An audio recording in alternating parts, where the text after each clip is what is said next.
एक शहर में एक म्यूज़ियम था। उस म्यूज़ियम में एक ऐसा कमरा था जहाँ पर चारों ओर आईने थे।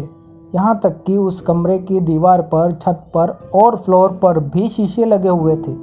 कोई भी वस्तु या व्यक्ति उस कमरे में दाखिल होता तो उसके कई सारे प्रतिबिंब उन शीशों में दिखाई देता।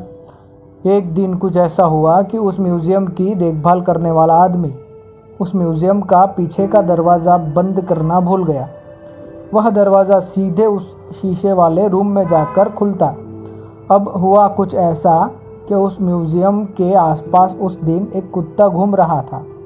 गलती से वो म्यूज़ियम के अंदर प्रवेश कर गया।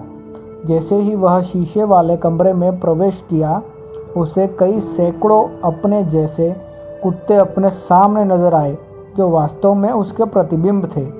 मगर वह इस बात को समझ नहीं पाया और अपने सामने इतने सारे अन्य कुत्तों को देखकर उन पर भौंकने लगा।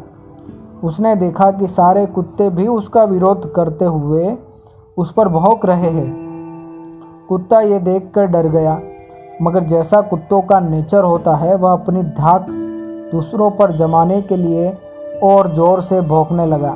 परिणाम स्वरूप उसी की तेज हुई आवाज़ शीशों से टकराकर रिफ्लेक्ट होकर कई गुना बढ़कर उसे ही सुनाई देने लगी। कुत्ता पूरी रात अपने ही प्रतिबिंब से लड़ता रहा।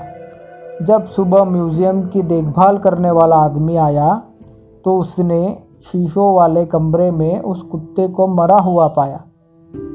कहानी से हमने क्या सीखा? ये दुनिया भी शीशों वाले कमरे जैसी है। हम जैसा बर्ताव करेंगे, हमें यह दुनिया वैसा ही रिफ्लेक्शन देगी।